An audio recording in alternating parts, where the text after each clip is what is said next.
All right, here we go. Today we have former NBA player Smush Parker. Yes. Welcome to VladTV. Thanks for having me. Absolutely, man. Absolutely. Well, your name came up when I interviewed Sebastian Telfair. Yeah. And I think that's why you contacted me. Here we are. Here we are. All right, so it's your first time here. I want to start in the very beginning. So you grew up in Brooklyn. Yes, sir. Okay. And your parents were actually like basketball players themselves. Yeah. They played a little bit of basketball, a little bit. Nothing past the high school level. Okay, but they were big fans. Yeah, so you grew up in this kind of basketball environment. Yes, sir. Okay, and you actually got the name Smush as a baby. Yeah. So the story behind that is I don't really tell this story a lot, but my mother gave my dad the nickname Smush, and then when I was born, I just became Baby Smush. Oh, so he was Big Smush and you were Little Smush. Yeah. Yeah. Okay, why Smush? I have no idea. No idea. No idea. Okay. All right. So what was Brooklyn like in the 90s? A lot of graffiti. Just trains, basketball. And that was it, for me in the 80s. I was born in 81, so I seen it at an early age, and I mean, who knows much about life, between years of 1 and 10. Mm-hmm. So what I do remember is just going with my dad to basketball courts, to when he went to the gym or the playgrounds, and I was following, behind him. And that's what I remember most about New York City in the 80s. Okay, like when did you actually pick up a basketball and start to really? I was born with the basketball. Okay, so age zero, you're right there. With Listen, the like you said, like you asked me, my mom played basketball, my dad played basketball, so I was always around the game of basketball. Even when I was in a stroller, I was always around the game. And when I was a baby and I really couldn't dribble basketball, I was there's pictures of me on the basketball court. There's pictures of me at home pushing the ball, rolling it around, even before I could control it. So it's always been a part of my life. So you went to Newtown High School in Queens, and you actually started to excel. Yeah. Okay, did you feel like you were good enough to go pro at that point, or you weren't sure yet? So I guess I was naive to think at that point I wanted to go pro. I just didn't know how to get to go pro. I didn't know how to go about it. But at that point, when I got to Newtown, I had help. A guy by the name of Rodney Parker, no relation, a New York City guru who helped, thousands of basketball players, get to college and the pro level and overseas. He discovered me playing at West 4th Street, and he kind of guided my path to get to the NBA from that point. Okay, because you weren't really heavily recruited or anything else like that in high school. Not at all. Right, because you went to College of Southern Idaho. Yeah. Which is not exactly a top basketball school. No, not at all. But then you transferred to Fordham. Yeah. Can I rewind that? So I was being recruited by North Carolina because I did have a connection to North Carolina through Kenny Smith. Okay. Kenny Smith was the founder of my AAU basketball team, Aim High. Coached by he's gonna love me saying his name, Kevin Jackson. And I played in the backcourt with Tyleek Brown. I don't know if you ever heard of Tyleek Brown. Another New York City legend. He went to UConn. I think he even won the national championship with Charlie Villanueva and Ben Gordon and those guys. Am I right? Okay. Ben Gordon, also another New York guy. Charlie Villanueva, another New York guy. Through my connection with Kenny Smith, I was being recruited to go to North Carolina. I just didn't have the grades to go to North Carolina. That's why I ended up in junior college. Okay, that's too bad, because if you went to North Carolina, it'd be a whole different story. You'd be on the fast track. It'd be a whole different Smush Parker story right now. Right. Okay, because your grades were just that bad in high school? Again, it was just all about basketball for me. I didn't understand that books and ball went hand in hand. Well, at the college level, yeah. Yeah. Well, even at the high school level, you have to stay eligible. Yeah, that's what I'm saying. Yeah, the high school, college level, yeah. Yeah, I didn't know. I just played basketball. I wanted to make it to the NBA. I didn't know what it really took. But, it really sunk in my junior year when I wasn't playing. I was like, oh, I need to pass my classes to be able to stay eligible to play on my high school team. So it clicked, and then I played that 1 year, my senior year. Okay, so you go to Fordham. Yes, sir. And your second year there, you had a solid year. Second team, all A10, second team, yeah, NABC all region, and then you try to get into the NBA draft that second year. Yeah, but you didn't get drafted. No. Was that a big disappointment? Huge. Yeah. So the goal wasn't to actually enter the draft that year. I felt in my heart that I just wanted to test the waters. Testing the waters means I put my name in the draft, go to the combines. Then at a certain point, you could take your name out and still be eligible to play. The rest of your college years. I just wanted to see what the competition was like, what I needed to work on, and I got to the combines. Sure enough, the top guys who were being heavily watched by NBA guys, and they were playing, and I'm competing with these guys, and I'm doing well, very well. My name starts to circulate, and word gets back to my unsigned agent at the time that, the Smush Parker guy is pretty good. If he's, stays in the draft and he's on the board at 7 and 13 and even all the way up to, 6, 7, those teams who had those high picks, I was going to be drafted. So my dream was to play in the NBA. Mm-hmm.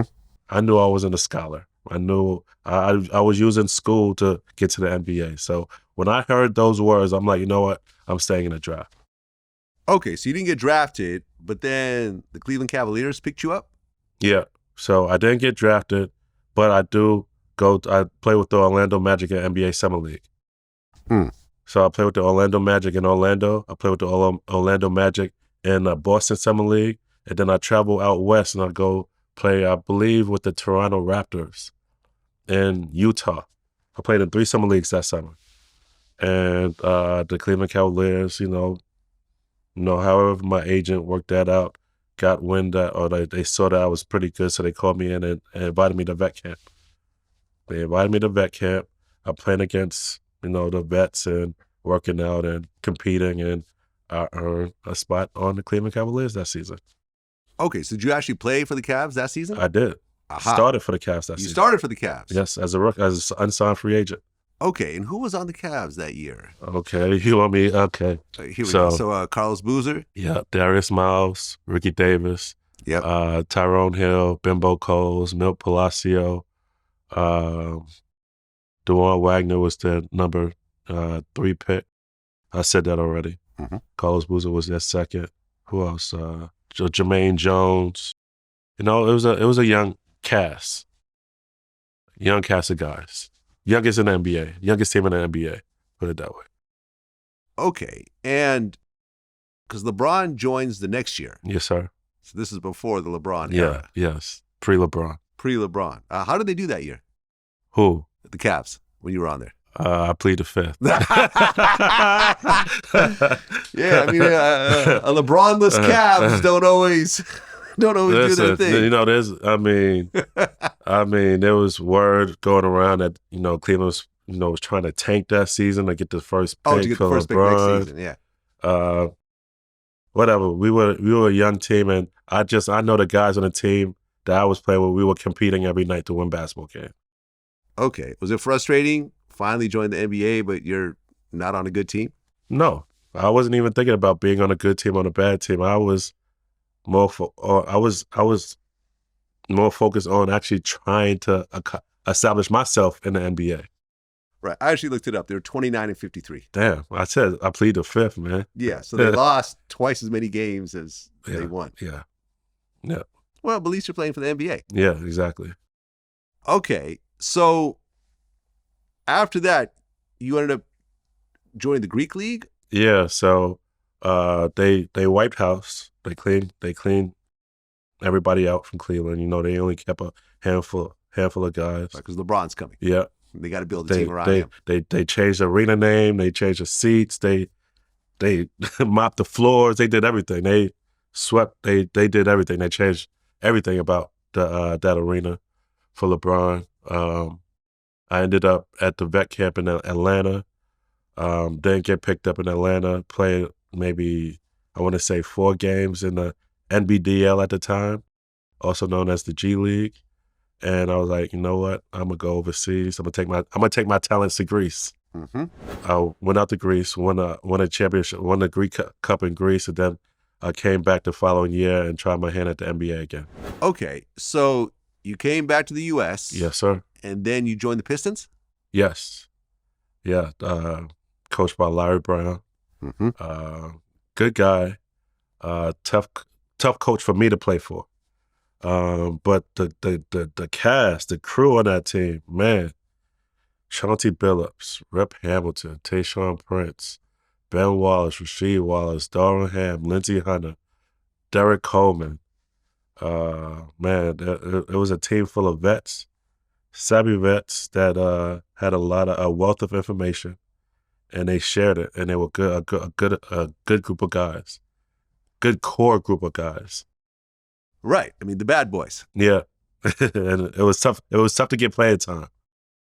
I mean, yeah, because you had a monster team on your hands. Yeah. And then the Malice in the Palace. And then the Malice in the Palace. You were right there. I was. Okay. Front and center.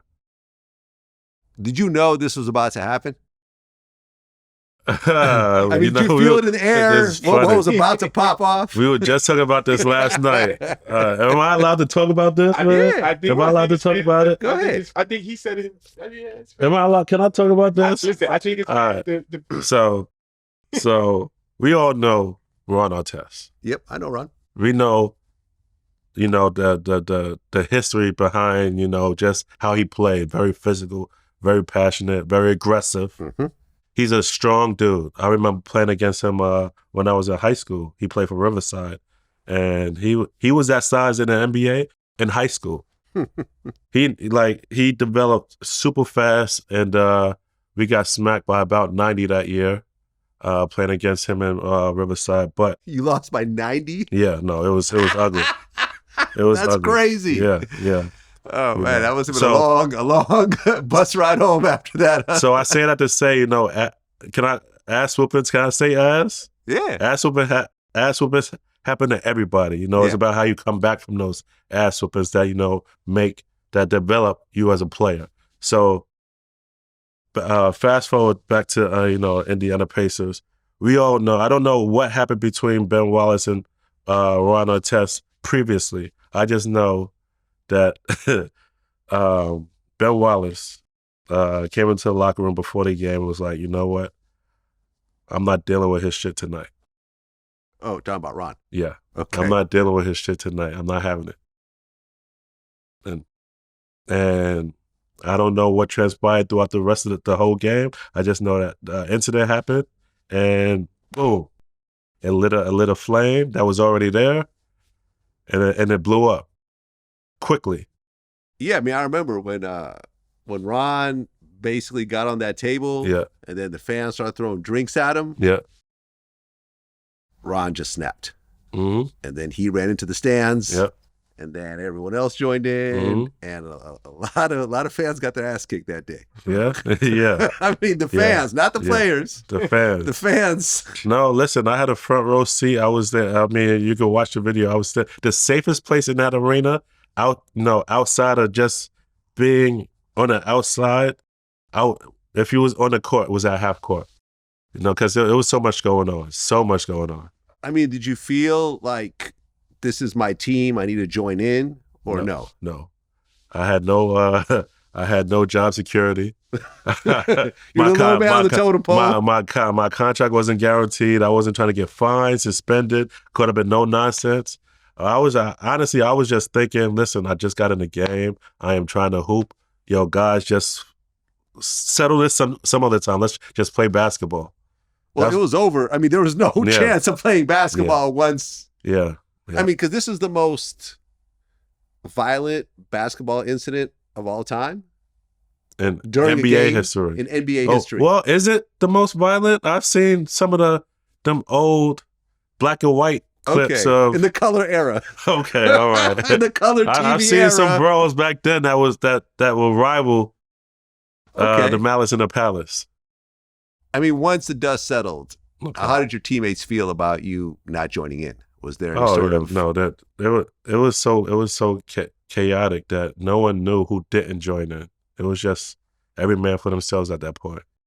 I mean, I remember I went to the premiere of Ron Artest's documentary, Okay, yeah. and we were watching it. And I remember there was this one time I think he was talking to Steven Jackson. He was like, "Yo, Steven, think we're gonna get in trouble?" He's like, "In trouble? We're gonna get arrested! Like, what are you talking about in trouble? You kidding me right now? Like, we're about to get kicked out of the league. Like, you talking about we gonna get in trouble? Like, yeah, we gonna get in trouble. Yeah. Right, because a lot of people got suspended over that. Yeah. Extended periods of time. Yes. I remember this. It was a mess. It was a mess.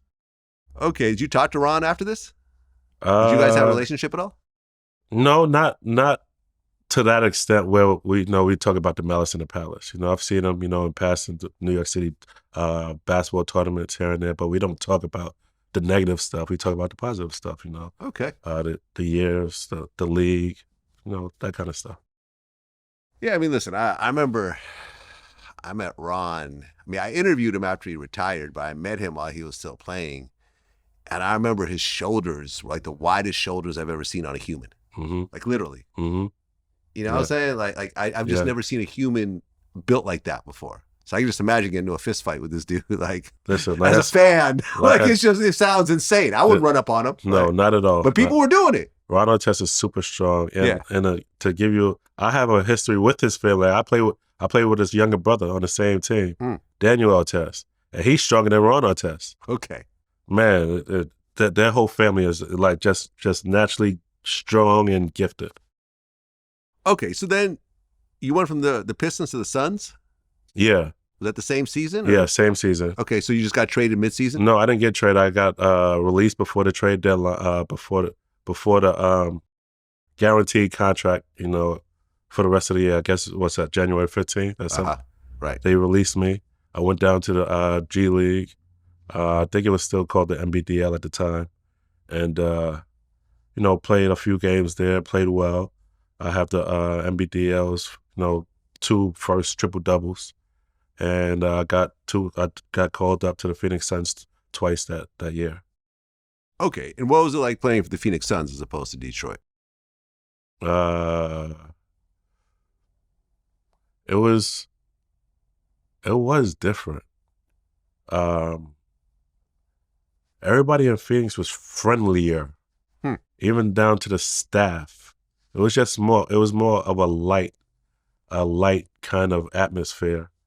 People were just nice and friendly and warming and carefree. But I mean, those the Steve Nash and who else was there? Raja Bell and Boris Diaw and who else was Sean Marion and those guys. Those were, good guys to play for. Really nice guys. Amari Stoudemire. Yeah, has the greatest hands in the NBA history. Yep. That guy caught everything. He caught everything. And for such a strong guy, he had great touch. He had a great touch around the basket. He had a good 10 to 15-foot jumper, but when he got around that rim, he dunked everything. So I was enamored by just how strong he was, but also how, lack of a better term, gentle he was and graceful with the game of basketball. Okay, so you get let go by the Suns. Yes. And then that summer, the Los Angeles Lakers pick you up. Yes, to play on that summer league team. Right. Okay, To play on the summer league team, but then to actually play for the Lakers officially. Okay, there's a story behind that. That's why I'm a little confused because they never told me I made it on the Lakers team. Huh. They never told me that my contract was guaranteed. They never told me that, you're a starter. It was, I was picked up to play for the Lakers summer league team. So I played with the Lakers summer league team throughout the summer. Then I get invited to their vet camp. So I show up to their vet camp and, I'm, working out, doing what I need to do, practicing hard and competing well and playing in the preseason and having a good preseason. But no one's telling me anything. Never started a game in preseason. Never even got heavy minutes in the preseason. So I'm showing up every day. I'm showing up every day because no one's told me not to. Mm. Start of the season, no one told me I didn't make the team. No one told me to go home. So I just showed up. I just kept showing up. No, for real, I just kept showing up. Okay, but eventually they had to give you a contract. Well, the contract was signed. It was I guess it was a 2-year contract, but it wasn't guaranteed. Like I had with the Detroit Pistons, it wasn't guaranteed until January 15th. So I could have got cut at any point up until January 15th. Okay, but then in the season opener against the Nuggets, you were a starter. Yeah. Was this the first time you started? First time I started, and I didn't find out I was starting until 15 minutes before the game. Okay, but I mean, you'd been practicing, you're ready. Yeah, but I wasn't on the starting five. I was never on the first five in practice. Mm-hmm. But now you're starting. Now I'm starting. How did that feel? I really never got a chance to really like have it settle in because I was in practice. I mean, the locker room getting ready for the game, not knowing if I was going to come off the bench. Starting was never on my mind. So I didn't know how many minutes I was going to get. I was just, you know what? I'm excited. I see Lakers jersey has Parker on it, getting dressed. I'm still here. I've been in this situation before, so I wasn't getting overly excited. You know, I played for the Detroit Pistons before, and they cut me before January 15th. I played for the Cleveland Cavaliers, and that went through. And so I have a worker's mentality. I'm like, you know what? I'm gonna show up. I'm gonna work my butt off every single minute, every single second of the day, and not give these guys a reason to cut me. That was my mindset. So 15 minutes before the game, Phil Jackson comes into the locker room and says, Smush is starting. And I'm like, oh, okay. So let me get my mindset. I'm starting. All right. I'm starting. And then I hear my name being announced in the starting lineup, and it's go time. So since the first game of the season, it was go time for me. Well, yeah. I mean, you scored at least 20 points in your first 4 out of 5 games. Yeah. So you're holding your own at this point. Yeah. Against all the greats. At that point, do you feel like you're kind of solidifying your position over there? Nope. Because, again, my contract's not guaranteed. Mm-hmm. Never felt like I was secure in the NBA. So I never had the time to, like, really exhale. You know what?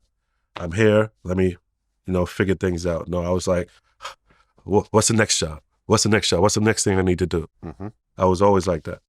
Right, but Phil Jackson, who was the coach at the time, was rocking with you. Didn't have a guaranteed contract. Right. Well, because from 2005 to 2007, you started 162 straight games, mm-hmm. and you averaged 11.5 points. Mm-hmm. I mean, considering where you're coming from and the team you're playing for, it's kind of a big deal. When I look back on it, yes, but when I'm going through it, I couldn't really take in what was really happening. Mm-hmm. That I was playing for the most historic franchise in NBA history. Yeah. For the most decorated coach in NBA history. Right. With maybe the arguably the top 2, top 3, top 1 player in NBA history. Kobe Bryant. So when I was going through it, I couldn't really appreciate it because my contract wasn't guaranteed. I mean, how much were you making during those years? Minimum. Which is? I think the most I made from the Lakers was maybe 4 something, if that. As a starter. As a starter. That started 162, whatever, games straight as a starter. So that's kind of frustrating, I'm sure, because you're sitting next to dudes that are making 20, 30 million.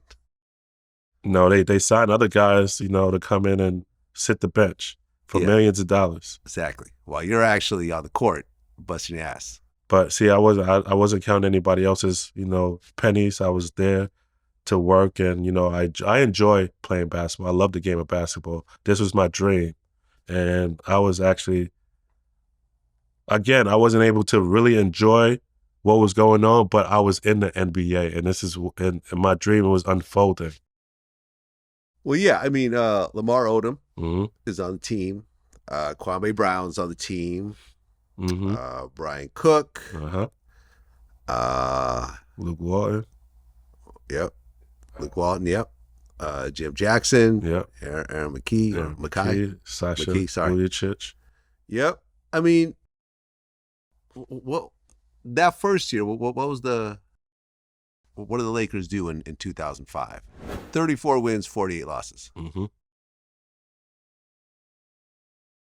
For the Lakers, that's not considered all that great. Not at all. But you guys made the playoffs. Yep. Okay. Now that next year, 2006, that's when Kobe scored the 81 points. Mm-hmm.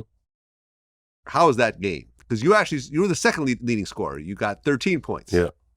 Even though Kobe kind of made a face when when that was brought up, he said, "What do you think? 4?" But no, you made 13. Mm-hmm.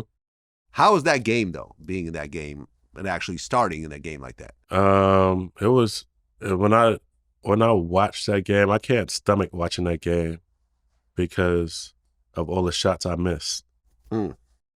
I was the second leading scorer on that team with 13, but I should have ended the game with like 20, 22 points because I had way too many open looks that I missed. So it was frustrating watching that game. And it was frustrating playing that game also because at the time the Toronto Raptors was, I think, the 8th seed. They were the worst team in the West. There was no reason why we should have been losing to the Toronto Raptors at that point. And, Kobe got it going. He put us on his back, and he saw 1 going, 2 going, 3 going, 4 going. And by the end of the night, he had 81. Yeah. I remember I interviewed Jalen Rose about this. Mm. Remember that commercial? I do. He was like, how many olives do you want? 81. Yeah, in the 81 restaurant, olives. Kobe sitting at the table. Yeah. That's funny. There was that commercial that came out when you're meeting Kobe for dinner and he's ordering a martini. They're like, how many olives would you like, Mr. Bryant? He said 81. You guys just stared at each other. No doubt. And he's one of the greatest to ever do it. And for anybody that can appreciate like those that are elite at what they do, sometimes you just get on the wrong side of history when such and such is in a rap battle, and then all of a sudden you look up and they win diamond. It's like, oh, okay, maybe I should. Whoa. Or you play against Tom Brady and he's gonna throw 6 or 7 touchdowns in the game, or whatever. Like whatever industry that you're in, if you are in it for long enough and you get a chance to go against the best of the best. When I was in the league, I'm going to tell you who won the championships. Hakeem Olajuwon won the first 2. Then Michael Jordan won the next 3. I'm 5 years in. Those guys won the championships. Tim Duncan come grab a couple. Shaq and Kobe grab 3 in a row. And before you know it, I'm out the league. All-time greatness. Got a chance to witness it. And so when these guys get going the way he was going on that night, I always just want young people to realize something. If he would have talked trash, if he would have thumped his chest, if he would have had any type of ego or bravado, we would have hard-fouled him, tried to hurt him, and he wouldn't have got past 50. And there's no highlights. That game, he has no highlights. It was straight smackdown, grown man, making every shot, balling like he can. And so, hey, man, I was there. I mean, was that the best you've ever seen Kobe play? You know what? Yeah. I mean, there were times where I was out there on the court and it looked like he was floating. Like, we got caught up in the moment because he was making so many tough shots. It wasn't that he was making tough shots. He was so dominant that game that it just like everything was going in slow motion, from fadeaway jumpers to N1 threes and steals in the front court that led to dunks. It was just like he was floating that game. And I see certain plays in slow motion. I remember certain plays happening in slow motion for me. Okay, but you and Kobe never had a relationship at all. No, not off the court. No. Yeah. So you guys never hung out, never had dinner, never. I mean, a lot of guys, a lot of guys on the teams might only see each other in practice. No, that's just that's just life. We all come in as adults. We all have our family. We all have our friends, and a lot of us have, sons and daughters and wives that when we go home, we leave work at work. And we go home and we go out and we take care of our business with our family. So, yeah, Kobe and I never, shared a meal or, had a milkshake together. But when we stepped on those between those lines, we both were professional. Well, there was a story where you actually tried to make small talk Yeah. with Kobe. You were talking about, I guess, about the football game or something. And what did he say? I mean, everybody knows the story. Here it is, we're mid-season, and I'm the starting point guard at this time. Now it's starting to settle in. I think I'm here. It's past January 15th, and now I'm like, you know what? I made it. So the rest of the season is secure. I can kind of like breathe a little bit. You know what? I ain't talked to Kobe outside of just playing basketball. Let me say what's up. We sit next to each other every day in practice. Sit next to each other every day for the game. And the story has it. I tried to talk some small talk, and he shut it down. Yeah, so you can't talk to me. You need more accolades under your belt before you come talk to me. Those were his words. But you guys are actually teammates. Yes. And you're actually a starter. Yes. So yeah, you don't have Kobe accolades, but you guys are on the same court at the same time. Yeah. Yeah. When you heard him say that, how'd you feel? I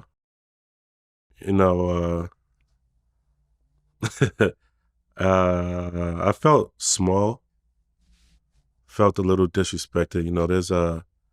I'm from New York City, so there's a level of respect that you show another man, and and when there's a line that's crossed, you have to. Things happen after, when that line gets crossed. Whether it's, I don't need to go into details, but. I mean, did you confront him at all? Did you respond? No, I didn't have a response, I knew my place. Okay, so you just walked away. Yeah, I just let it rock out. I didn't say anything to Kobe. I just let it go. Okay, you know what? I tried. He shut it down. There was some disrespect there. All right. And that was it. Well, I remember I had Sebastian Telfair on my show recently. Mm-hmm. And he talked about how he was, I guess, in the gym with Kobe one day. Mm-hmm. And Kobe walked up to him and said, "You know why you can't guard me? You came here on a bus. I came here on a helicopter." You lifting weights. Okay. And Kobe, like, you can't, I never started a conversation with him. That's so funny. He just came over there. So I guess that was Smush's problem. You gotta wait till him come to you. But Kobe is like, "Man, you know how I know y'all can't guard me?"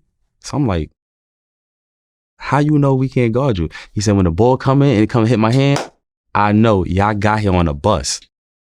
I said, like, 'cause every team comes on a bus. You could leave from the hotel. Every Right. team, no matter who it is, he's on a bus.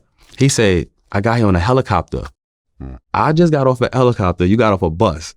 This is a bucket. And I'm saying there just stuck like, I remember sharing that story with KD and Westbrook. And I remember KD looking at me like, I'm about to go ask Kobe, did he say this? And I'm sure he probably got an opportunity to ask him. But yeah, definitely, shout out to Kobe, man. That's a legacy we're gonna miss.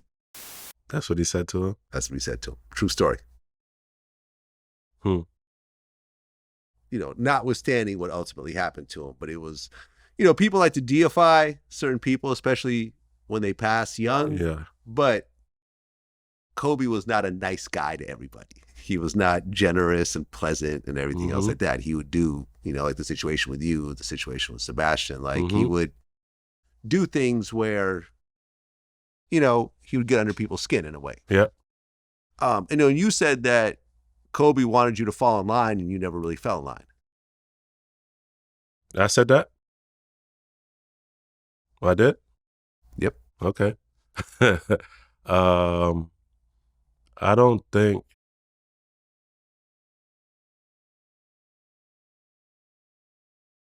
I wasn't a fan. That's what it was. I wasn't a fan of a Kobe Bryant type player. I'm not saying I wasn't a fan of Kobe Bryant. I wasn't a fan of a Kobe Bryant type player. Well, who's another Kobe Bryant type player in your eyes? Anybody who is a volume shooter. Like there's certain. I'm more of a KD type player, efficiency. Mm-hmm.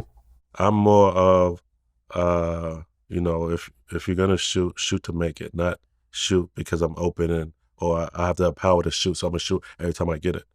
No, if you're gonna shoot, at least make it high quality shots. So I like KD, I like Steph Curry, I like those guys because they take smart shots and their efficiency is high. So I'm never a fan of a volume shooter like Allen Iverson. I like Allen Iverson. His heart is he's bigger than Shaq. Volume shooter. And I'm not saying I don't like Allen Iverson. If I had to start a fire, I wouldn't put him on my team. I don't have nothing negative to say about Allen Iverson. Would you say Jordan is a Kobe type player? No. Why is that? Because the two of them are really, smushed together. I hate when people together. Pun intended. A lot of times. I get it. I hate when people put, they compare. I can see that why you would compare Kobe to Mike and Mike to Kobe, but I, wouldn't compare Michael Jordan to a Kobe Bryant or Kobe Bryant to a Michael Jordan. And there's differences in their games. So Mike, they both were very high competitors, but Mike, wanted his teammates to be better. So he motivated his guys to be better. Well, right, because Jordan, you never actually got to play against Jordan, did you? I did. You did? Yep. My first year in the NBA. My first year in the NBA was his last. Right. Okay. Yeah. I was trying to figure out what the cutoff was. What was it like to play against Jordan? Oh man, it was because was that the player that you were idolizing as a kid? I wanted to be like Mike when I grew up. Yeah. He was the reason why I actually wanted to make it to the NBA. Mm-hmm. So getting a chance to play against him was in itself a dream come true. Because I grew up, 6, 7, 8 years old, watching him on TV, and like that's what I want to do. That's what I want to be, and that's what I was in the gym practicing every day to be like Michael Jordan. I want to be at that level.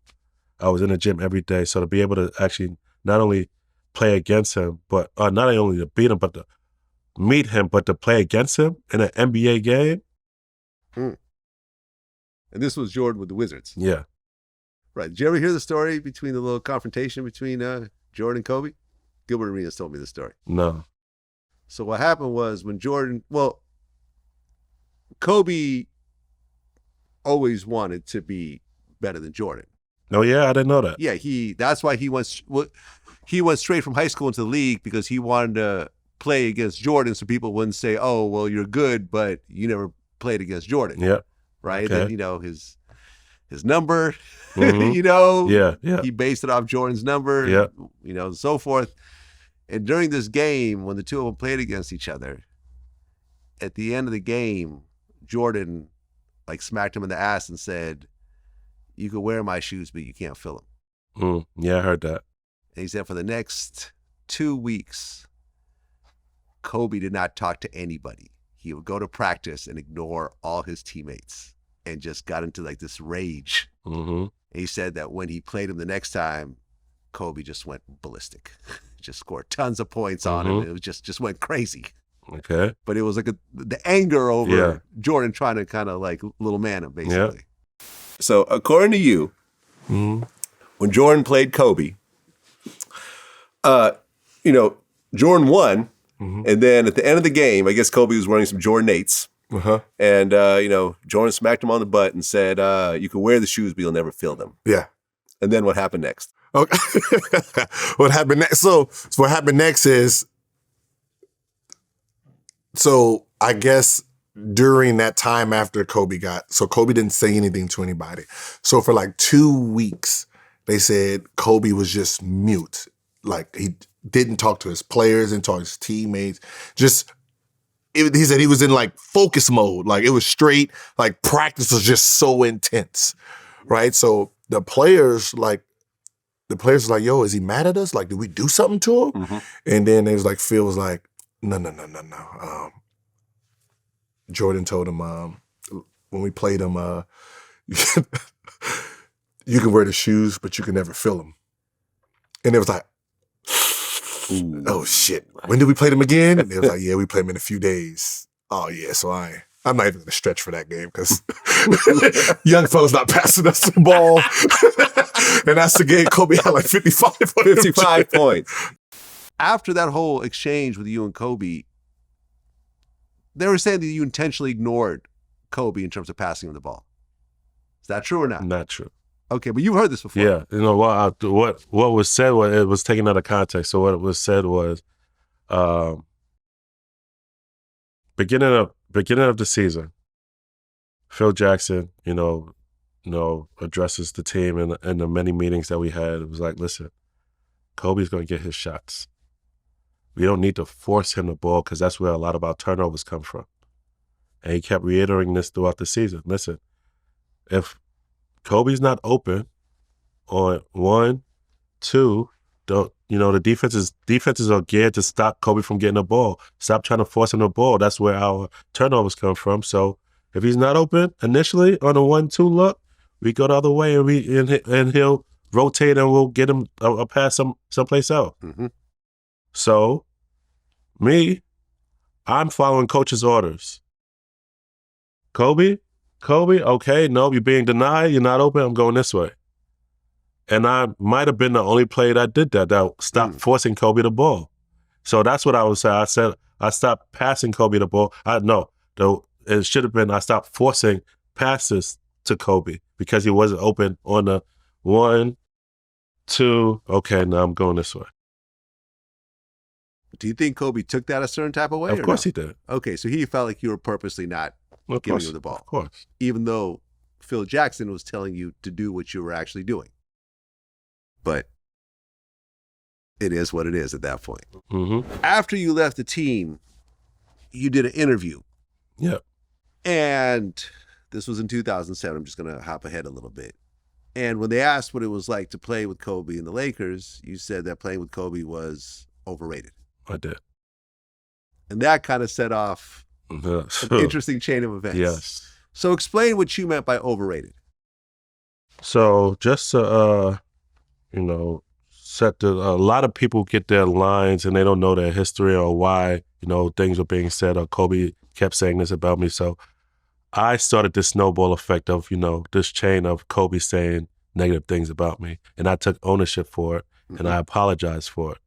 But these are the things why Kobe said what he said about me.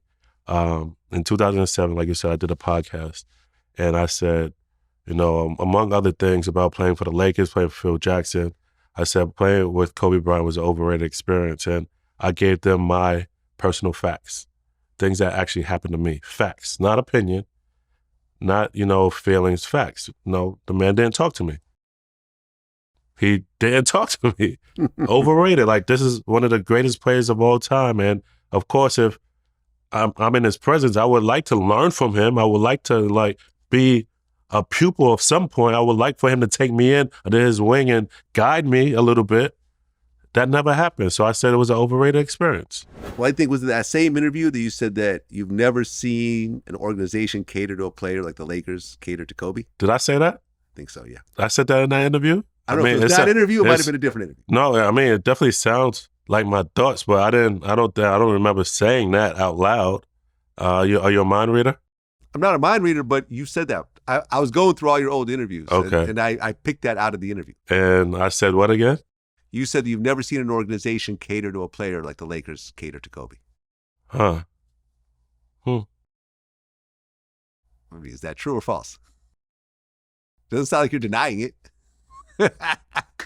Well, Kobe responded to you, and he's had a few choice words. He called you his worst teammate ever. He said that you shouldn't have been in the NBA, but they were too cheap to pay for a point guard, so they let you walk on. When they asked what would happen if he ever got triple teamed, he said, well, I only have Smush Parker, then yeah, like it is what it is. Mm-hmm. When you heard that Mhm. worst teammate ever, and that's a very harsh. Yeah. He's had a lot of teammates, Mm-hmm. Some of which you don't even remember who they are.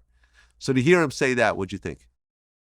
Well, I mean, at this point, I know it's in response to what I said. Hmm. At this point, whatever he's saying, I felt like I hurt his feelings. So I said what I needed to say. I got some steam off my chest. He's saying what he's saying about me, and he's getting some steam off his chest.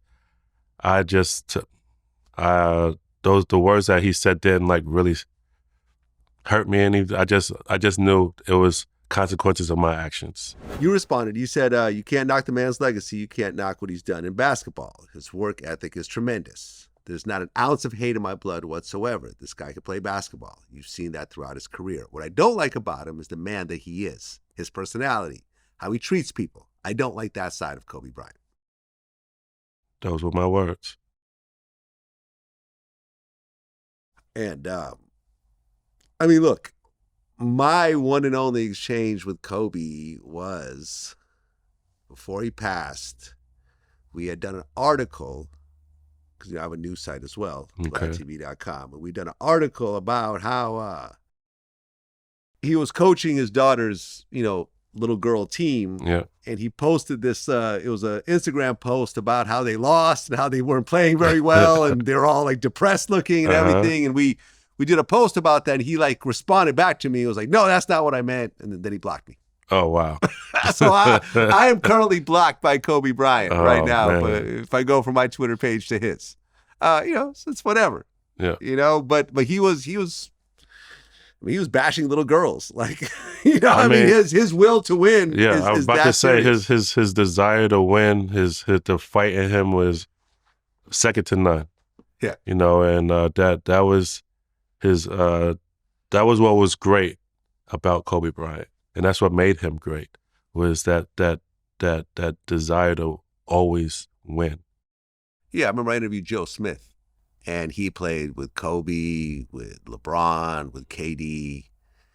He's played against, Jordan and stuff like that. And he just said, out of all the players he played with, Kobe's hunger was just different. Mm-hmm. And he's talking about other greats now. Yeah. But he just said Kobe's hunger to win was just different from other people. Yeah. And you would agree with that? I would. What was different with Kobe than other players you played with? I think he had a different hunger. I mean, we all see it and we all can, kind of tell, but like it was from I played with Kevin Garnett, I played with Kevin Durant, I played with LeBron twice, I played with AI, and his hunger was different. And I can't put a finger on what it was, but it's just how his will not to lose was just different. I mean, he come in and just instruct how he instruct practice, how he goes through practice, his knowledge of the game and what he expects defenses to do to him. So he's prepared when he sees it out there on the floor. I mean, there's a whole different preparation that he has for the game that you see anywhere else. So you've never met anyone that was wanting to win as bad as Kobe? I have. Who? Me. Okay. So how come you didn't recognize that? Huh? How come you don't think he recognized that? He did. But he was just being Kobe. He did. And that's what and that's what you saw out there on the basketball court when we both were playing with each other. You could never tell. If you watch the games, you would never tell that Kobe and I never had an interaction or a beef or never spoke, because we both were professionals. We were going to come in, we put the same Laker jersey on that said Lakers, and the objective was the same, to go out there and win basketball games and try to win championships, no matter what was going on off the court. Personally, at home, with the family, with the kids, with each other in the locker room, our desire to win was great, and we wanted to win. And that's what I saw in him, and that's what he saw in me. Right, because that second year you guys went 45 and 37. Mm-hmm. You guys made the playoffs. Mm-hmm. Better than the previous year, but not up to what Kobe wanted, which was to win another ring. Yeah, of course. So after that year, you end up getting waived? Yeah. Or no, my 2-year contract Your was 2-year up. contract. Yeah. Were you surprised they didn't renew you though, or? No, Or do you at think that the point, Kobe issue at that point, I knew what was up. Like the chemistry between or the lack of chemistry between Kobe and I, because of me not forcing him the ball and going the other way, had started to heavily weigh in the locker room. So I knew what the occurring effects were going to be. Okay, so you get waived by the Lakers, Uh-huh. and then one night you're hanging out at the 4040 Club in New York, Yes, sir. and who walks in? Shaquille O'Neal, That's right. one of the greatest Ooh. guys. Have you met him? Yes. Okay, let me tell you me and Shaq's history. Shaq reached out to me because I used to be a mixtape DJ. Okay. Right? I met like his cousin or something at a club, and he was like, "Oh, Shaq's a big fan of your mixtapes. He wants to do something with you." So we do a mixtape together, and in the mixtape, Shaq disses Kobe. He goes something like, "You remind me of Kobe. Try and get as high as me, but even if you get me traded," and something Yeah. like. And this made ESPN News, and this is the Yeah. first time I think Shaq actually spoke out against Yeah. Kobe, because Kobe got him traded. Yep. So Shaq was not a big fan of Kobe at the time, and that's how you guys started to bond. Yep. That's how we bonded. Started talking about our Laker Kobe stories and just basketball and life. And as you know, Shaq is a great guy. Yes. He's a great guy. He's one of the greatest. I tell my family all the time. I tell whoever I'm talking to, Shaq is the greatest person I've ever met. And he's an easy person to talk to and get along with, and that's exactly what happened. We bonded a little bit at 4040, and I know where you're going with the story. He made a phone call, and the next day I had a contract on the table with the Miami Heat. Okay. Was this a bigger contract than you had before? Yes. So Much bigger. So this is the biggest contract you ever had? Yes. So shout out to Shaq. Shaq actually, Shout out to Shaquille O'Neal. he put a lot of money in your pocket. Yeah, I'm gonna need him to do it again for me though. Shaq, I need you, man, right now. Trying to become a referee. Come on, There you man. go. Start a petition for me. We'll talk about that in a second. Okay, so now you're on the Miami Heat, Yes. and you got some superstars on here. Yeah. You got some super. Yeah. Dwayne Wade is on there. Yeah. Shaq is on there. Alonzo Mourning is on there. Sean Marion. Yeah. How did it feel to be on that team?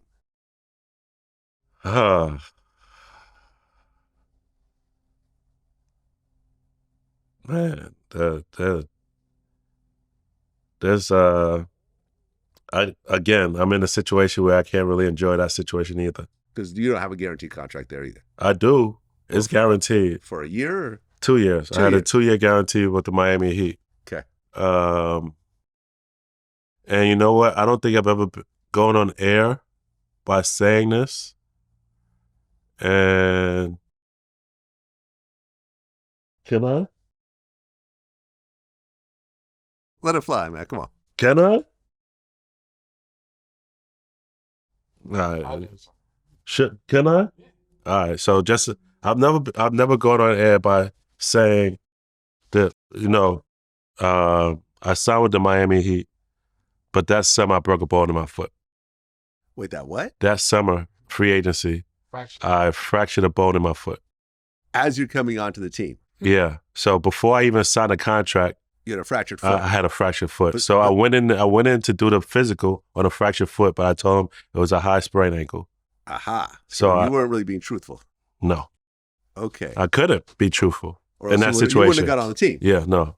Okay. So I fractured a bone in my foot, which put me out of playing for about 4 months to give it to heal. So in that time, I was out from playing basketball. I gained 50 pounds. Damn. 50 pounds. 50 pounds. I went from 180, no body fat, to 230, And you're how tall? 6'4". You were 180 at 6'4". So you were just totally lean and ripped I was up. lean, ripped. I was a gazelle. Right. I was a gazelle. I was a super athlete, but I was light. Broke a bone in my foot. In 4 months, I gained 50 pounds. So I show up to training camp, Miami Heat, Pat Riley training camp, 50 pounds overweight. And anybody who knows Pat Riley knows that's a cardinal sin. Yeah. Cardinal sin. I mean, why did you gain that much weight? I understand you're injured, but you understand what's at stake at that point. I was 20, I want to say 25, 26 at the time. Yeah. I had terrible eating habits. But You're Zion before Zion. if you're telling me, but I've never had weight issues. So I could eat anything that I wanted and not gain an ounce of weight. Yeah, but you're getting older at this point. Your body's changing. And yeah, but you don't realize that. I didn't realize that at the time. So 26 years old, I'm out 4 months. I'm probably depressed that I can't play. I'm worried about, damn, I got this contract, but I'm not even working out. They want me to come in at a certain body fat and I can't do it. I'm stress eating and not realizing it. Gain 50 pounds. So I show up to training camp of Miami Heat, Pat Riley, training camp, 50 pounds overweight, out of shape. I wasn't allowed to practice with the team because, again, Pat Riley put this out there. Listen, we need you to come into training camp already in shape. We don't use training camp to get into shape. So there were like, I'm not gonna name any names. There were two other players who were in the same boat as me, came in the preseason out of shape, and we weren't allowed to practice with the team. We were just in the training room on diets, doing extra cardio work until we got down to a certain weight level. Okay, and I mean that season when you did play, your stats went down. 4.8 points compared to the 11.1, 1.7 assists. Well, 2.1 rebounds. I wasn't getting the same minutes, and I was out of shape. I was playing behind Gary Payton and White Chocolate.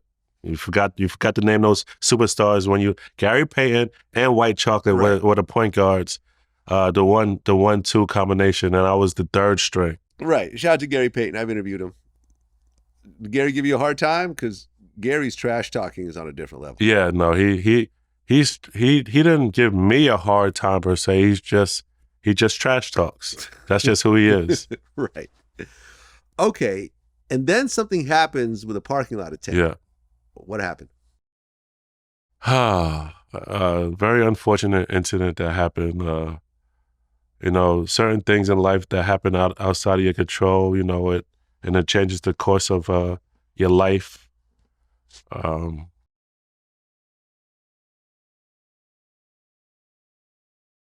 It was like I look back on this incident, and it's like the stars were aligned perfectly for this incident to go the way that it did, and there was a reason why I was not supposed to succeed in Miami or have a further tenure in the NBA. And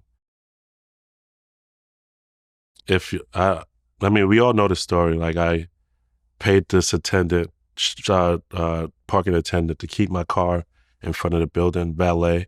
I gave him $100 for a $12 parking spot. I'm like, listen, let's leave it here in front because when I come down, I need to go to practice right away. Can't wait for you to go into the parking lot, bring my car around. I just want to come down, get in my car and go. This is Pat Riley. I'm trying to get to practice on time. So I give him my last $100. Go upstairs, come down in the morning. It's a different parking attendant. Never received a ticket. Ladies talking about, oh, where's your ticket? I need you. If you don't have a ticket, I'm going to need you to pay this $12. Gave the parking attendant last night my last $100. I didn't have any cash on me.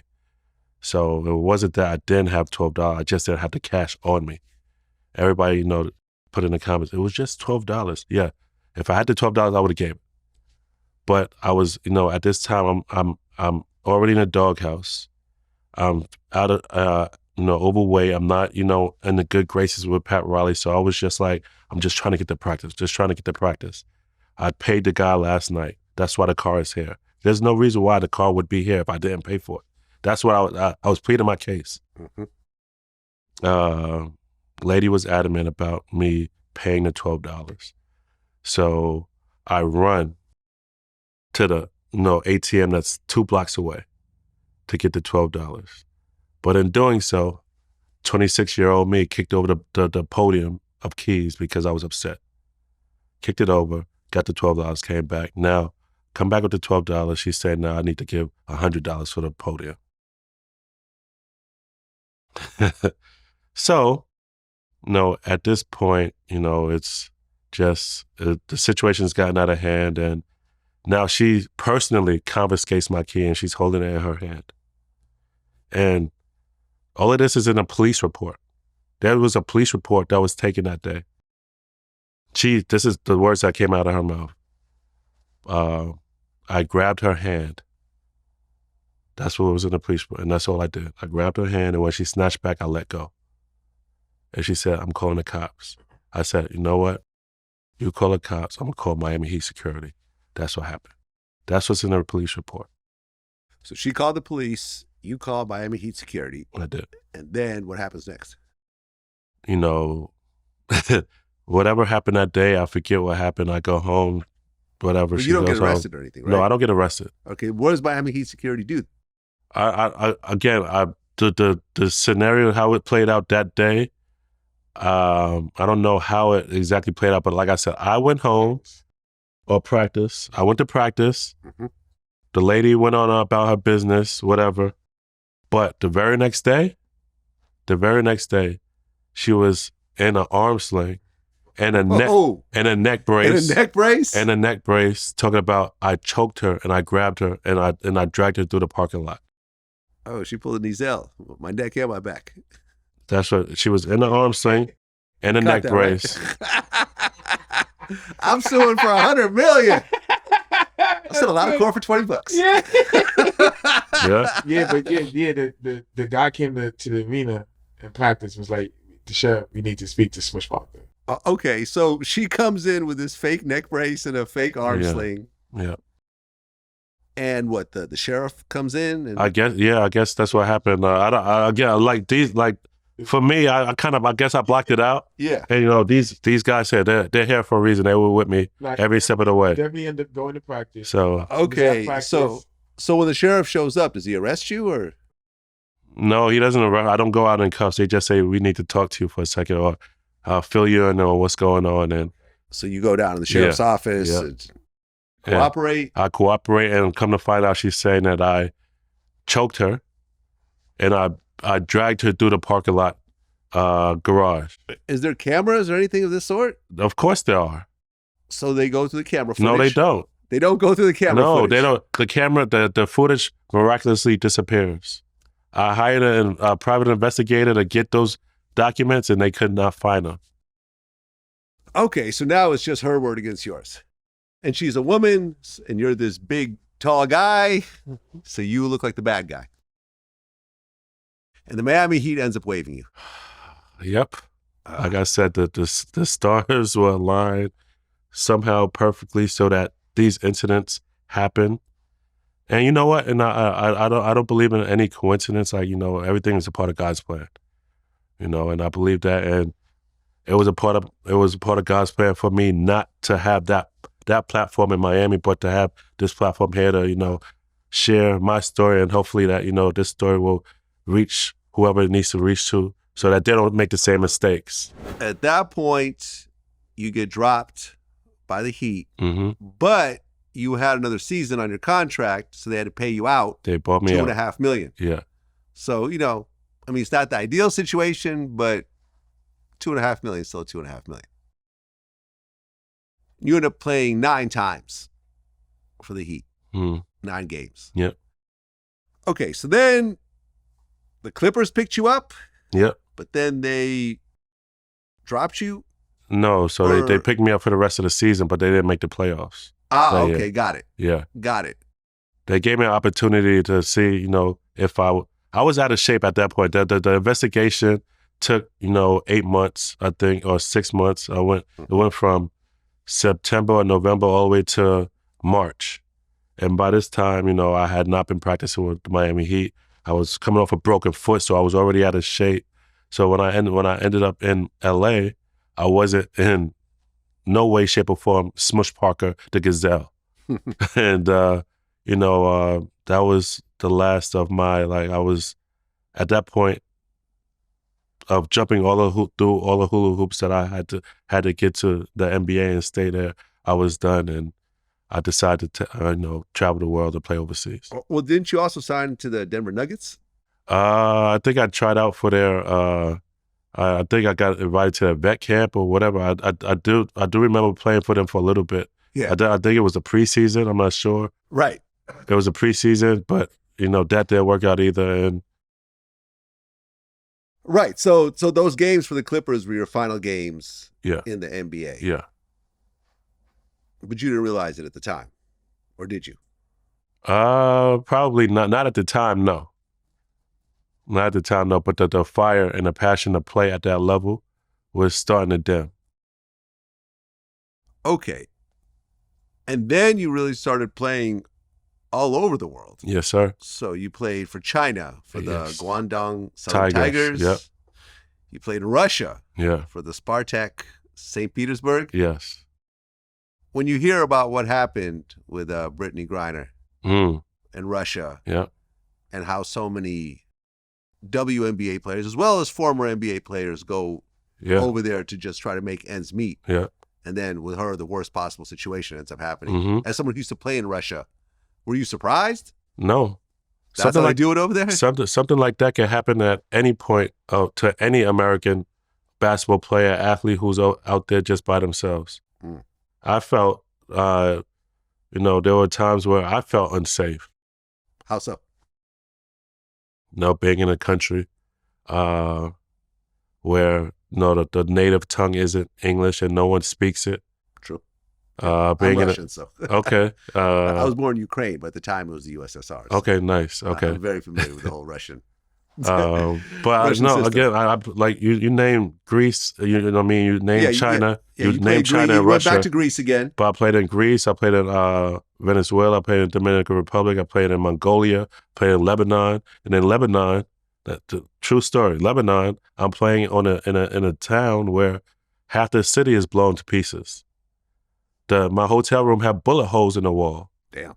So they just got over a war, or they never really recovered from a war. Yeah.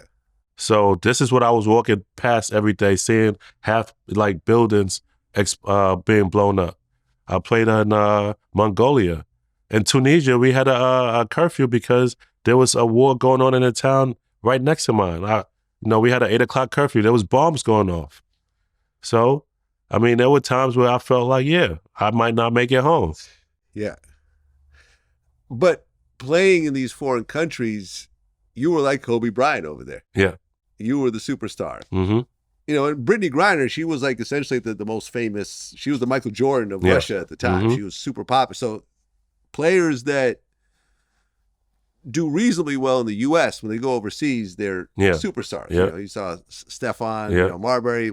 He's got statues of him in China and stuff like that. I mean, did you feel kind of satisfied with that type of, admiration? Or was it like, because it's not America, it's not quite the same? I was never chasing admiration. I just loved it I love playing the game of basketball, and that's what it was about for me. I didn't learn, and we were just talking about this last night with my family, that basketball is a business. Basketball is now a business, and I didn't learn that until I was 36 years old. But I was in the game from 21 to 34. So while I was in it, I didn't know that it was a business. I believed that basketball was a sport and that it was fun. And I was good at it. I was good at the sport of basketball. I was good at it. Well, you were better than good. You were great. To just be in the NBA, you don't get there by being good. You're great. What percentage of people who play in high school or even college make it to the NBA? Like 0.0001%? Yeah. Look at it worldwide, because now the NBA is a worldwide organization. Yeah. So that percentage goes 0.0000001% actually make it. So you were great. I don't want you to just say you were good. I appreciate that. That's just the facts. It's not my opinion. So I never played the game of basketball for admiration. I played because it was fun. And then while it was fun, I was like, oh, I'm good at it. Oh, I can make money from it. I can feed my family from it. Oh, I could play in the NBA, the highest level of basketball. Okay, let me do that. And that's what I never approached it like, it's a business, or I need to go to this school or sign with this agent or attach myself to this person or get this kind of deal, or I never looked at it from that standpoint. I just wanted to play basketball. So when I went overseas, it was about playing basketball. It wasn't about being treated like a Kobe Bryant or a Michael Jordan. Even though that's what, any American that they bring out there or foreign player that they bring across seas, that's who they want. They wanted Michael Jordan. They wanted Kobe Bryant. Yeah. So that's how they treated me. Well, in 2012, Kobe was asked about you, and he made another comment. Yep. He said, I gave him 30 minutes of fame. Isn't he playing in China right now? Maybe one day he'll make it back to the NBA. Mm-hmm. And people kind of got on him for that statement, and he actually put up a Facebook post where he essentially addressed that. You know what I'm talking about? No. Okay. So the Facebook post said this. He said, leadership is responsibility. There comes a point when one must make a decision. Are you willing to do what it takes to push the right buttons to elevate those around you? If the answer is yes, are you willing to push the right buttons even if it means being perceived as the villain? Here's where the true responsibility of being a leader lies. Sometimes you must prioritize the success of the team ahead of how your own image is perceived. The ability to elevate those around you is more than simply sharing the ball or making teammates feel a certain level of comfort. It's pushing them to find their inner beast, even if they end up resenting you for it at the time. I'd rather be perceived as a winner than a good teammate. I wish they both went hand in hand all the time, but that's just not reality. I have nothing in common with lazy people who blame others for their lack of success. Great things come from hard work and perseverance. No excuses. This is my way. It might not be right for you, but all I can do is share my thoughts. It's on you to figure out which leadership style suits you best.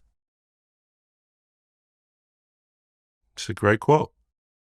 So he basically says, I don't mind being the bad guy as long as I win. Yeah. And I don't mind being a bad teammate as long as I win. Yeah, and you don't have to like it as long as I win. As long and he won. And he won. No one gives him ish because he was a winner. You can't take that away from him. The man won 5 championships? Yeah. Won many accolades, and he's on the Mount Rushmore of the basketball's greatest basketball players. 100%. You can't take that away. 100%. But like he said it himself. He'd rather be perceived as a winner than be liked. Yeah, or be a good teammate. And me saying that I didn't like him or he was a bad teammate is just going along with what he said. Yeah, he's co-signing your statement, basically. Yeah. But at one point, you actually try to reach out to Kobe to make things right. Yeah. And you had a pastor who was a huge Kobe fan. Mm-hmm. So what'd you do next? God has a sense of humor. So I say that because I joined a church back in 2014. At that point, it was called The Rock Brooklyn. It is now called The Reflections Brooklyn. And the pastor, my pastor, he is still my pastor, is a huge Kobe fan, just like my best friend, huge Kobe fan. That's why I say God has a sense of humor. Huge Kobe fan. So, one day, for Christmas, I want to do something special for him. So I reached out to Kobe and, I wrote him a letter, asking him to, sign a basketball for my pastor and an autographed picture. But in that letter, I wrote to him and I said, I apologize for my actions. At this time, I'm older and I think I'm a bit wiser. I told him that, I apologize for my words, apologize for my actions. And, I just asked him if he could do this for my pastor. Right. You also said a young mind, young thoughts, young words. That's what I said. That's what you said. Yeah. Right.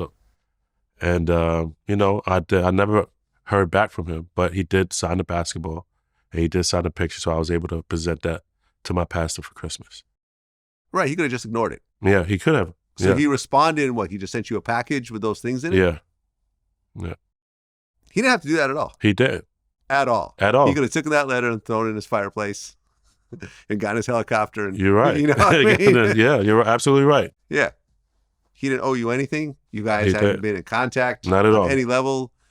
I mean, at this point for 5 years? Longer? Longer than that. Longer than that, 7, 8 years? Yeah. Because my last years in the NBA was 2007, 2008. Yeah. 2008. Yeah, you're right. So and by this time, 7, 8 years, yeah. So that was kind of I don't know, an olive branch in a way. I'm sure. I believe it was. Think about how many people ask Kobe for an autographed basketball or a signed picture that he just ignores.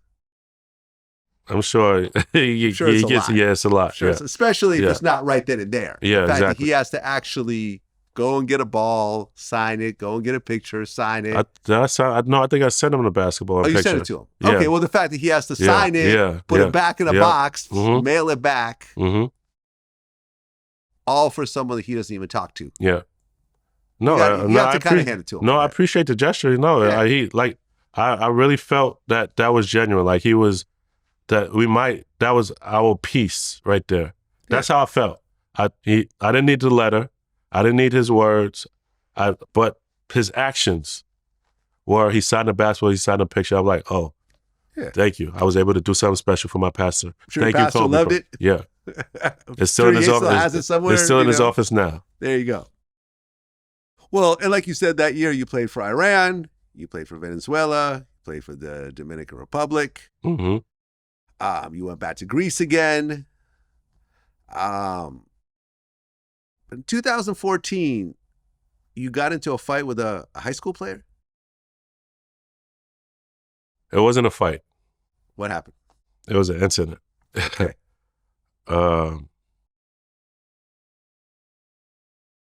Competing in it was a basketball city game, rec league game.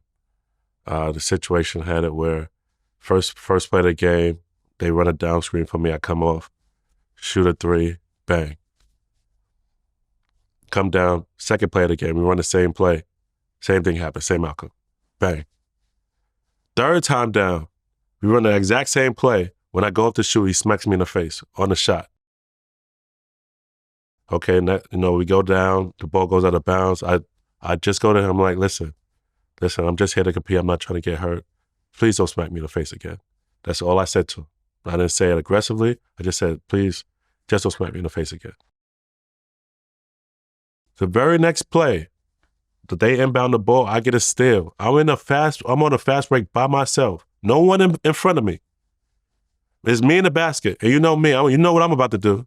I'm about to go up and rip the rim off. Yeah. So I go up. He's hustling back.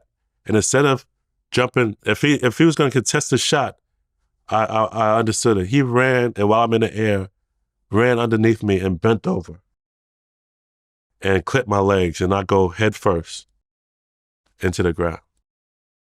So I ducked, hit the ground, I came up, and my first immediate reaction was,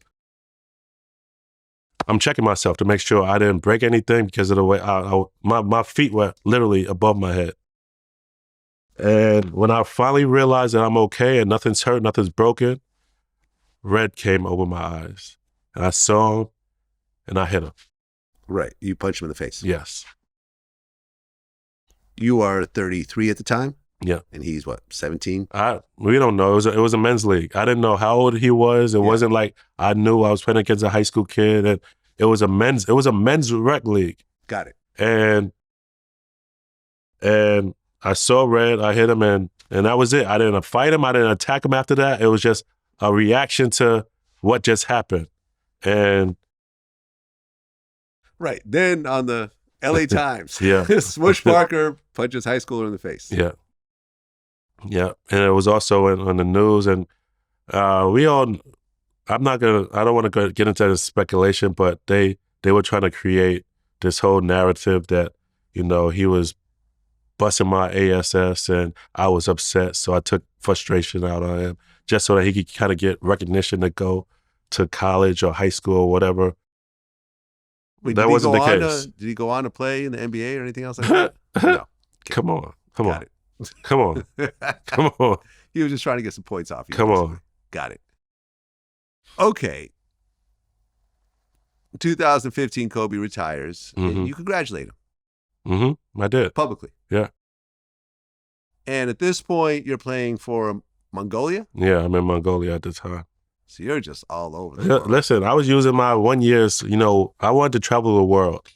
My mindset was, I want to see parts of the world that I would never have, gotten to do outside of basketball. Mhm. I didn't sign anywhere purposely for more than 1 year.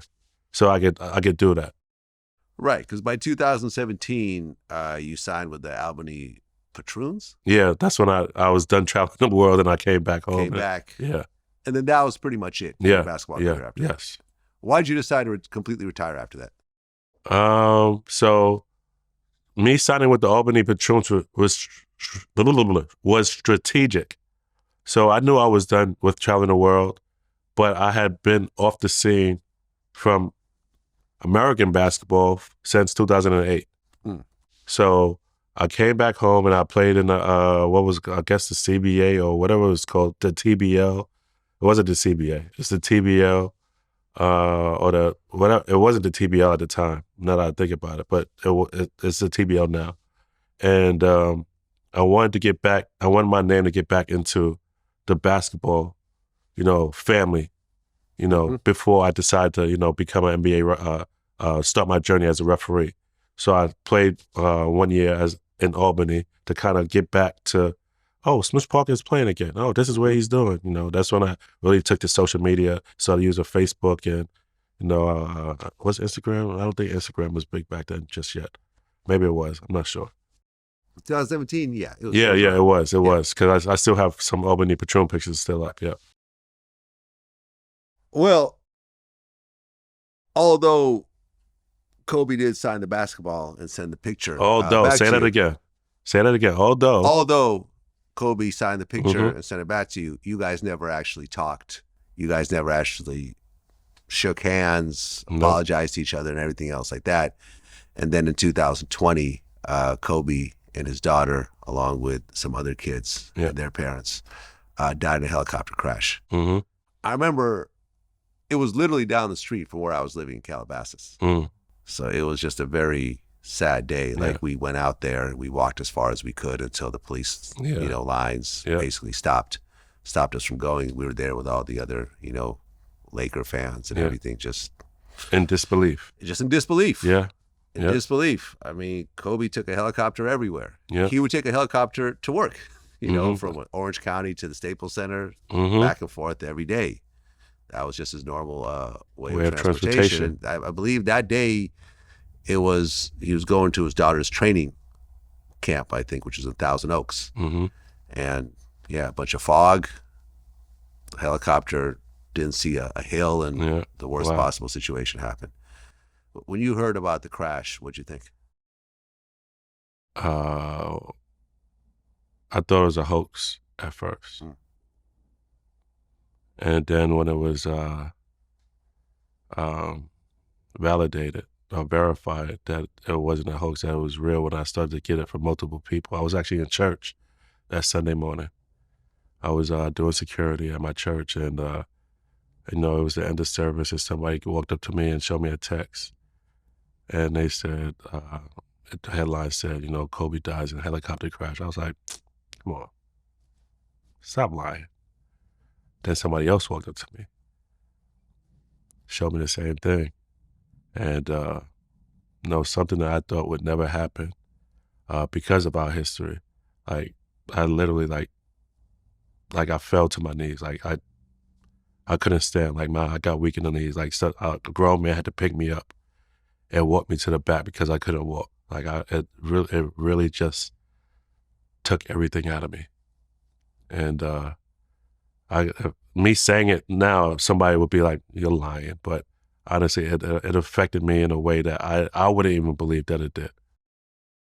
Well, yeah. I mean, think about how many people were crying and, falling apart who never even met Kobe, who probably never even seen him play in person, just watched him on TV. You actually played with him side by side. And regardless of your differences. Yeah. Exactly. A certain portion of your success came from playing with him. Just is what it is. Yes, sir. And you guys did have some level of relationship, even though it wasn't that close. You guys were basically soldiers on the battlefield side by side. Side by side. And that's what I chalked it up to. Yeah, sad day, man. Sad day. And then, just recently they actually unveiled the first of 3 Kobe statues. And you're actually in town for that? Yeah, I was in town for that. Yeah. One of 3, so there's gonna be 3 of them. It's gonna be 3 of them. Okay. Yeah. All right. And I guess some people were talking about the poses, and his wife was like, he chose this pose. So if y'all don't like it, tough shit. Yeah. This was something he was planning everybody's for. going to have an opinion. Everybody's not going to like, everything. Some people are going to like it. Some people are not going to like it. You can't please everybody. So you were there during the actual unveiling? No. No. Why not? My passport got revoked. I'm joking. No, I came into town to just to pay my respects to see the Kobe revealing, but the invitations were limited, so there wasn't enough space. All right, fair enough.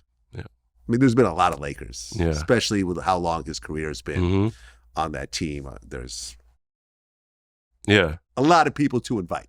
Yeah, of course. Plus the other NBA legends who played against him. And where I fall on the hierarchy of priority list. I know I'm on the bottom of the totem pole. I get it. Well, you're still on the totem pole, though. But I'm here. But you're still on the totem pole. I'm here. I can't say that. I have no athletic ability. Well, and then you're actually starting the process of trying to become a ref. Yes, sir. How far are you in this process now? When I decided to retire from playing basketball in 2018, that's when I picked up my whistle. So I've been doing it from 2018 to 2024. 6 years. 6 years. Yeah. Okay, and are you refereeing smaller games now, or? I honestly referee semi-pro. Semi-pro. So I do semi-pro, the TBL league. I do Division III, do junior college. I do, of course, AU basketball, but I do the Catholic, the CHSAA's Catholic High School AA tournaments in New York City. Well, I actually interviewed Tim Donaghy. Okay. You know who that is, yeah, right? I know who that is. Right, who actually went to prison for betting on his own games. Mm-hmm. And he said some interesting stuff during our interview. And what he said was that from the very top of the NBA, him and the other refs were told not to, make a lot of calls against Kobe and other superstar players because people are paying big money to sit on the floor, and they're not going to pay that money if Kobe is on the bench. Foul trouble, yeah.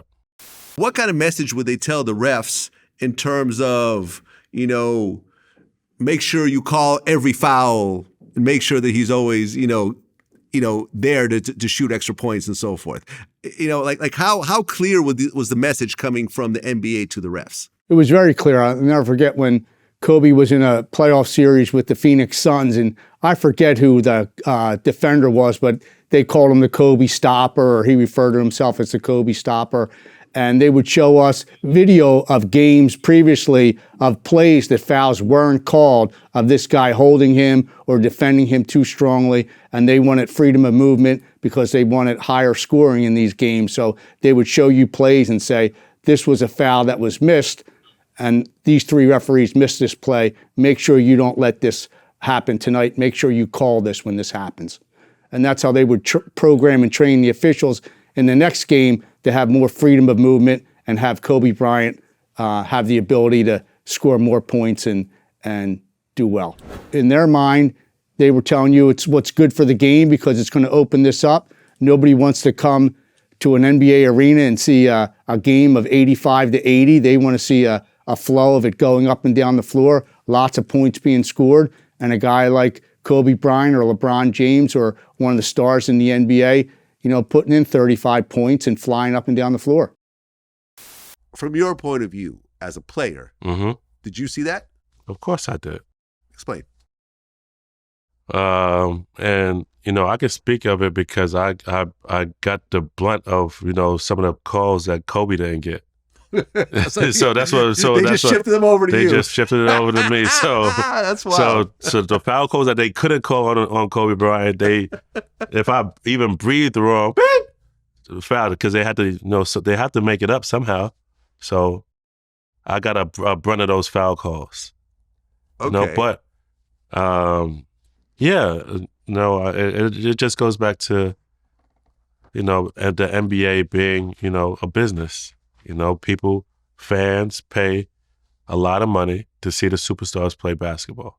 Right. They don't see They don't pay those billions of dollars to see those superstars sit on the bench. Right. And Tim also said something interesting. He said that when he was betting on his games and he had this like obscene winning record, he said it wasn't because he was purposely making calls to help his bets. He just said that once he knew who the refs are and who the players are, and he understood already the relationships between the refs and certain players, how certain refs didn't like certain players, and, you know, like the Rasheed Wallaces of the world, and, you know, refs always kind of had issues with, and vice versa, that he would know right off the bat, okay, this game's going to go a certain type of way because these refs are going to be a lot harder on these certain players, and that's going to end up affecting the score. Okay. The first time I placed a bet on an NBA game was I was at home and I was looking at the Philadelphia Daily News, and every day I would look at the lines and the spreads, and I also looked at the referee's master schedule of who was officiating games that day. And then I went over to the country club to play golf, and my buddy asked me to give him a couple plays in the NBA that night, and I rattled off 3 games to him, and they all won. And the next day he called me up and asked me if it was that easy, and I said it was, based on who was officiating the games. So based on the general public, it's 70 to 80%. Is that just an obscenely high number in terms of winning?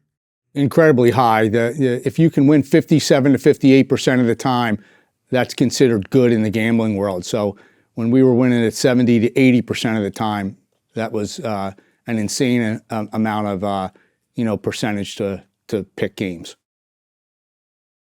Okay, because most of the games that you bet on were games that you were a referee in, right?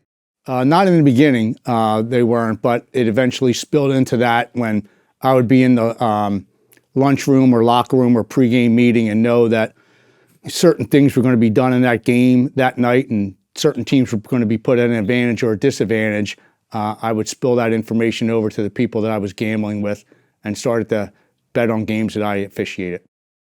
And he was right most of the time. And once they did an investigation, they really couldn't find any calls that he purposely made in order to help his bets out. Now, he would, he said that him and Allen Iverson got into it, and he purposely was doing stuff to him because Allen, I guess, threatened a referee and so forth. But can you see that as a ref these days? That type of thing happening? Because after he got busted, they changed all the rules where you didn't even know who the ref was until 10 minutes before the game and so forth. They changed things around. Yeah, I can't see that now. I don't know too much about what's going on or the ins and outs of the NBA refs or college refs or high school refs. I just go out there and try to, officiate the best way that I can because I'm trying to level up. So I have to look a certain way. I have to, make certain calls and make the proper calls, I should say. So I don't see what other referees are doing or what stories they're telling. I'm not privy to that information. I mean, you would think that being a professional NBA player, it'd be a relatively easy transition to be a ref because most refs maybe played high school, maybe a few of them played college. There's only been 4 professional NBA players that became refs. Yeah. You see a lot more players becoming coaches and assistant coaches and everything else like that. How come you don't see players transitioning into refs? I don't know. I think that's more of, a personal decision. Players want to become coaches or trainers or broadcasting. I don't know if other NBA players have tried to become referees. I don't know why. I just know that I didn't want to go into broadcasting and I didn't want to be a coach or a trainer. And I wanted to become an official. And I'm not going to say that it would be easy to go from playing basketball to officiating because officiating is hard work. It's very hard. And I've learned more about the game of basketball from the officiating side than I did while I was playing. It's a lot that goes into being able to become an official at a high level. Well, yeah. I mean, trying to survey the whole court No.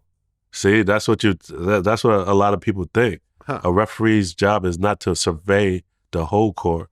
You're supposed to cover the 1/3 of a court that from the position that you're in. Still, there's a lot going on in that 1/3 of a court. Yeah, it is. Very quickly in real time. I mean, yeah, you could have instant replay, but if you have a ref that's constantly having to use an instant replay, they're probably not going to be a ref for very long. No, not they at all. have to be catching things as it's happening. Yeah, So yeah, man. Well, I hope you get it. I appreciate You know that. what I'm saying? I think it'll be an inspiration to a lot of players because, I mean, professional sports is such a weird profession in the sense that, you know, for example, you know, I just interviewed Richard Mendenhall, who retired from the NFL at 26. Hmm. And he was saying how in his position, he was past his prime at 26. At 26. At 26. And I'm like, in the interview, I said, even strippers aren't past their prime at 26. You know what I'm saying? Like, strippers are still going strong at 26. Yeah. But a professional athlete at 26, in certain positions, they're having to think of their next career. Yeah. Well, you're 26 years old. Yes. Yes. And you have teams that are interested. Yes, because my agent was getting calls through via free agency. You could continue in football. Yeah. I actually looked it up. The oldest football player to play was 42. Yes. Yes. Yeah. You can keep going. You know what I'm saying? You still had, realistically, 5 years. Almost have. Right? Maybe even 10 if you push it. 10's crazy for 10's crazy, but 5 is realistic, right? Realistic. You see 30-year-old, 31-year-old football players. Yeah. Some of my peers have done it. Running backs. Yeah. Exactly. Mm-hmm. What really made you say, okay, at 26, I am walking away from a sport that still wants me? Thinking about professionally, like if the Arizona Cardinals didn't say, oh, we undoubtedly want you back and we want you to keep leading this team. If they don't say that, then what happens? I go back to free agency again and I'm, going to another team. Now I'm with the Tennessee Titans. I'm wearing a weird number, like 37. And at that point, they start to devalue you as a running back anyway. I feel like back in the day, like in the Emmitt Smith era, like Jerome Bettis, like when you have those running back one guys, you're given a chance and a space to mature as a running back, where in their years 7, 8, 9, they may not have been the same as year 3 and 4, but they still carried weight. They still evolved their play. They still were those guys that led their team and commanded their team. So I feel like back in the day, you were given a chance to mature as a running back. Now it's like you want somebody younger. You want somebody, quicker, faster, right away. So I just felt like I would have been in a situation where I'm holding on for dear life as a running back as well. So those two things together felt like it was time to leave. I don't know what it's going to be for me, but I'm pretty sure I'll be devalued anyway. It was just time. I mean, it's crazy that a 26-year-old is saying that there's younger guys that the team is more interested in. You're 26. Yeah, you got it. 26. Yeah. No other career in the real world are you saying that. I mean, even strippers at 26 are still at their prime. They still going. You know what I'm for real. For sure. They're not worried about the 18-year-olds. No, for real. They still at going. At 26, they're still getting their money. Yeah, they're grown women body. In football at 26, you're feeling over the hill. That's just wild when I hear you say that. Yeah. 6 years in the league, that'll do it. So, so you're considered, considered an older RB. You only have a short period of time. I mean, yes, you have the outliers, the superstars that have 10, 15-year careers. You have the Tom Brady's, whatever else. But as a whole, what do you have? Like 3 years average, 2.5 years? Mm-hmm. Yeah. You talk about football or basketball? Well, just sports in general. Sports in general, Sports in general. So, it's interesting when I found out that you had, in the NBA, if you play more than 3 years, you qualify for the pension. Right. Only 3 years. 3 years. And a lot of people don't make it 3 years. A lot of people don't qualify. And I found it interesting, but if you think about it, the NBA is a revolving door. Every year there's a guaranteed 24 guys that need 24 spots in the NBA. Right. I mean, I just had John Sally on here, and he talked about how the NBA doesn't want old players in the league. It's all about the young guys. people aren't buying LeBron sneakers; they're buying the Ja Morants. It's not good for the league to have old players and still hanging around. Takes away from the advertisement. Takes Really? away. Yeah. Oh, You're trying to sell Ja Morant sneakers. You're not trying to sell bronze. yeah. And to the point where Nike had to get rid of Nike Golf. Wait, that's gone? Yeah. I know that Tiger Woods just left Nike. Yeah, because Nike. Oh, because the whole thing is gone? Yeah. Oh. Yeah, they have to focus back, So Jordan Brand is the NBA. And Jordan Brand was blessed enough to get Michigan. So Nike had to get back to running. Because they need to get back to their core. So they had to drop things that weren't making them. They couldn't, Tiger Woods is great for them, but which one of the new up-and-coming kids are going to say, I want some Tiger Woods? No, they're going to go with who the new guy is. Right. So in business, especially in sports, you get in, you get out. If you last 10 years, you are blessed. You are blessed. Oh, that's true. No, that's true. Mm-hmm. That's what they're focusing on. Mm-hmm. They're focusing on the young bloods. Yeah. And trying to get the old guys out of there. That's the business. Yeah. But unfortunately, I mean, let's see, you start at 21, let's say, if you leave school a little bit early. 3 years later, you're 24, you're cut. You're a very young man with the majority of your life ahead of you, and you had this game plan the whole time. It was very structured. From the moment you're, a teenager, okay, this guy's going to potentially go to the NBA, forget school, rush him through these classes, make sure that he's NBA bound and do whatever. Here's your structure. Don't worry about anything else except playing. You get to college, same thing, playing. Yeah. You get to NBA, it's completely devours your whole life. Yeah. And then suddenly you have no structure. Mm-hmm. You don't know what to do. You don't know what to make money from. Yeah. Gilbert Arenas, I remember, as rich as he was when he left the NBA with $100 million in the bank, he said he just went through depression. He would just get in his car and pick the longest possible route to where he was going and just sit in his car for hours, listen to music, not knowing what to do with himself with $100 million in the bank. Yeah. What I did when I first, retired, I had to try to figure out how to be busy between 9 o'clock and 12. And then it's lunchtime, then I go to sleep, and then about 5 o'clock to 8, be busy again. So what I caught myself doing, not even noticing, not even really understanding it. I'm driving from Calabasas all the way to downtown. Just to kill time. Just to kill time. In traffic, just listen to music, got a fucking playlist. Trying to, how it's all right, take this route for shorter, I'm taking the longest route. Right? Just driving to downtown, driving back. By the time I get back, it's noon. Fucking lunchtime. Go get some lunch. Go on my TV, pass out, wake up, do it again. I spent a year driving in traffic. Wow. I'll buy a new car and I got fucking 30,000 miles on it in a year because I'm just fucking in traffic the whole time. Just having fucking fun. Just do this. So even with the money, you just don't know. Yeah. It's a weird thing. And this is, you're still trying to figure out what you're going to do and so forth. You know what I'm saying? Yeah, sure. You want to be a referee. Once again, you have to figure out your own path, and there's no fast track for NBA players to become referees. No. And that's sort of the unfortunate part of sports, I feel. And I've interviewed hundreds of athletes, some of the best, Yeah. Hall of Famers and almost Hall of Famers, even the Pete Roses of the world that had a huge, giant career, and yet now they're still struggling financially because shit happens. Shit happens. Shit happens. Well, Smush, man, I appreciate you coming in. At the end of the day, regardless of what people say, you made it to the very highest levels. Yes, sir. You played in the best league on the planet with the best players. You were a starter. You put points on the board. You did your thing on multiple teams. People are gonna, if you don't want anyone to criticize you, don't do anything. That's what I say all the time. But the fact you did something and people got something to say, it means that you did something. Yes, sir. And 99.9% of the people who say something didn't do nothing. Right.